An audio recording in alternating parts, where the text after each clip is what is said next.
fiche d'Alloprof qui porte sur la lettre ouverte. On me présente un exemple de lettre ouverte nommée « Santé planétaire, cessons de tout remettre à demain ». Je vais regarder en détail avec toi chaque paragraphe de la lettre ouverte pour que tu puisses mieux comprendre comment en rédiger une toi aussi. Avant de commencer, je vais te faire une petite mise en contexte. L'environnement, c'est un sujet qui me tient grandement à cœur et je trouve que le gouvernement canadien ne prend pas actuellement assez de mesures pour contrer les changements climatiques. J'ai donc décidé d'écrire une lettre ouverte en m'adressant directement au premier ministre du Canada par le biais d'une publication dans un journal. Il s'agit de mon premier destinataire. C'est une des particularités de la lettre ouverte. Elle a souvent deux destinataires, soit le public du média dans lequel elle est publiée et la personne ou l'organisme à qui s'adresse directement la lettre. Dans ce cas-ci, on peut voir que ma lettre est publiée dans un journal fictif nommé La Gazette de Flots. Le lectorat de ce journal, c'est donc le deuxième destinataire. Comme il s'agit d'une lettre ouverte, l'énonciateur ou l'énonciatrice peut choisir de mettre une signature dans le bas de son texte. C'est le cas ici. J'ai choisi de signer ma lettre ouverte sous le pseudonyme Florence Profalo. Regardons maintenant le titre. Santé planétaire, cessons de tout remettre à demain. Déjà, en le lisant, on comprend que le sujet de ma lettre ouverte touche à l'environnement et que ma thèse est probablement liée au fait qu'il faut agir maintenant pour la santé de notre planète. Comment on peut tout de suite le savoir?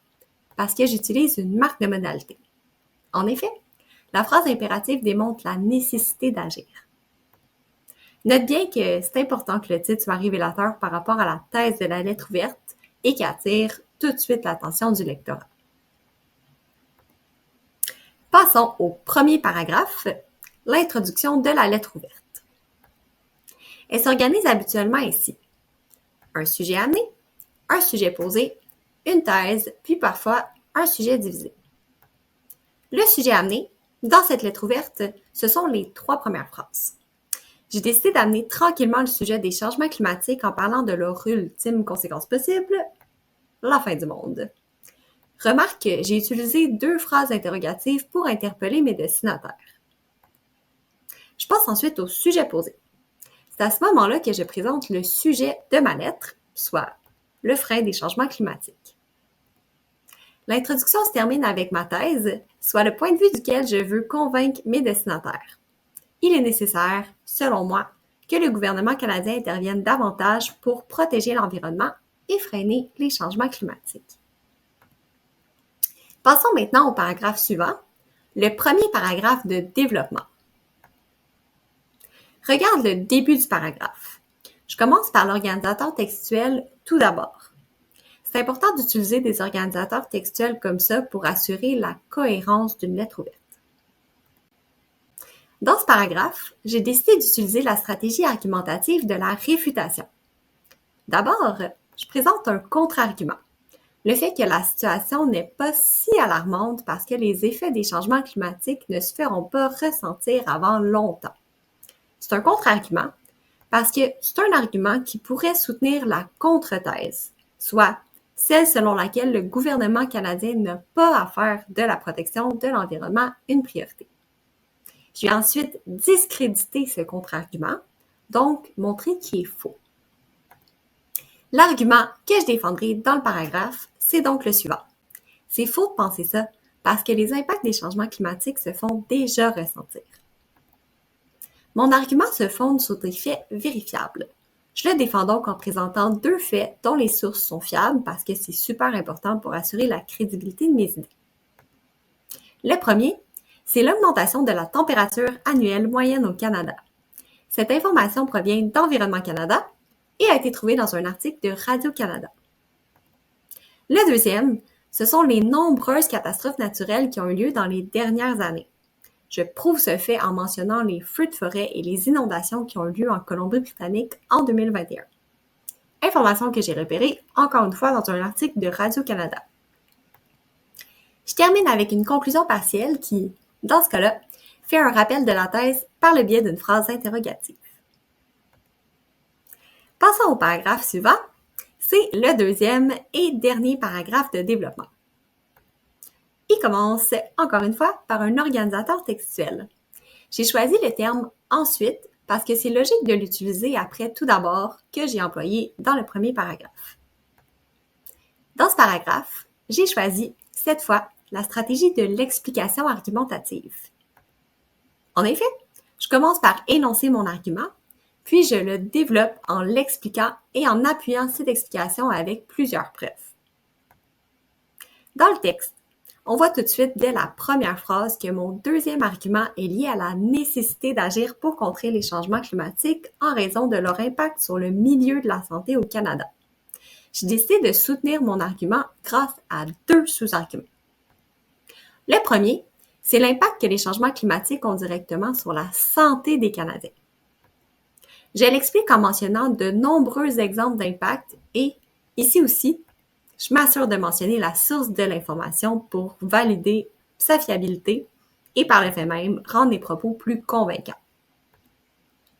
Mon deuxième sous-argument, c'est l'impact que les changements climatiques ont sur les établissements et les services de santé. Ici, le procédé de l'explication argumentative que j'ai choisi pour l'étayer, c'est la présentation de liens de causalité sous la forme d'une structure cause-conséquence. J'explique que les changements climatiques, la cause, engendrent plus de catastrophes naturelles, la conséquence. Cette conséquence engendre elle-même d'autres conséquences. Premièrement, elle cause un plus grand nombre de blessés, ce qui cause un plus grand besoin des services d'urgence. Deuxièmement, elle cause aussi l'endommagement des centres où sont fournis ces services. J'orchestre le tout grâce à un lexique propre à l'explication argumentative, donc des termes comme engendre ou affecter, par exemple, qui démontrent une conséquence, et grâce à des marqueurs de relation pour qu'on comprenne bien la logique derrière mon sous-argument. Je termine, encore une fois, mon paragraphe par une conclusion partielle.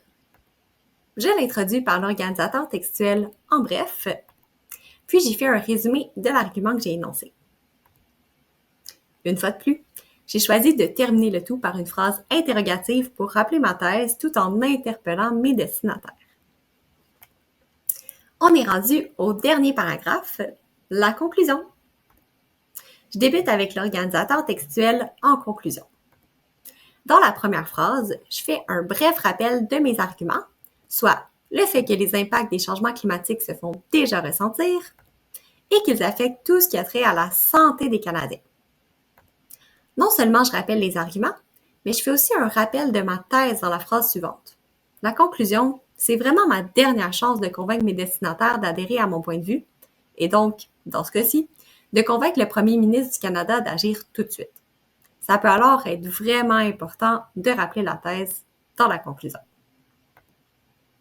Finalement, ce rappel me permet de mener le lectorat vers une courte ouverture dans laquelle je fais un appel à l'action en m'adressant directement à l'un des destinataires, le premier ministre canadien, par le biais de la phrase suivante. L'avenir est entre vos mains. C'est quand même frappant. Une lettre ouverte, ça ne doit pas juste respecter la structure d'un texte argumentatif. Ça doit aussi convaincre ses destinataires. Une bonne façon d'y arriver, c'est d'employer des marques de modalité. Je te montre celles que j'ai utilisées pour personnaliser ma lettre. On y retrouve, entre autres, du vocabulaire connoté, donc des termes qui laissent ressentir mon opinion, des auxiliaires de modalité, donc des verbes comme devoir, falloir, pouvoir, qui sont suivis d'un autre verbe et sont porteurs de sens par rapport à mon point de vue, divers types et formes de phrases qui permettent, entre autres, de faire réagir le lectorat, d'ajouter de l'émotivité au texte ou d'interpeller les destinataires. Par exemple, dès l'introduction, j'ai inclus toutes sortes de types de phrases, comme des phrases interrogatives et une phrase impérative. J'utilise aussi des phrases de forme diverses, comme une phrase passive et des phrases négatives. C'est des phrases qui sont différentes de la phrase de base, qui rend le texte vraiment plus intéressant, mais surtout plus convaincant. J'utilise aussi des adverbes de modalisation comme tristement, terriblement ou trop, qui modifient d'autres mots pour clairement faire ressentir mon point de vue. Finalement, j'utilise des figures de style qui permettent d'exprimer la réalité de façon imagée pour créer des effets stylistiques. Par exemple, dans les 2 dernières phrases du texte, on retrouve plusieurs métaphores qui frappent l'imaginaire des destinataires pour les convaincre d'adhérer à la thèse que je défends. C'est ce qui met fin à cet exemple expliqué. Rappelle-toi que c'est juste un exemple. Il existe toutes sortes de lettres ouvertes. Le tout varie selon les destinataires, le sujet controversé, le style de l'auteur et bien plus encore. À toi de laisser libre cours à ton imagination dans la rédaction de ta prochaine lettre ouverte.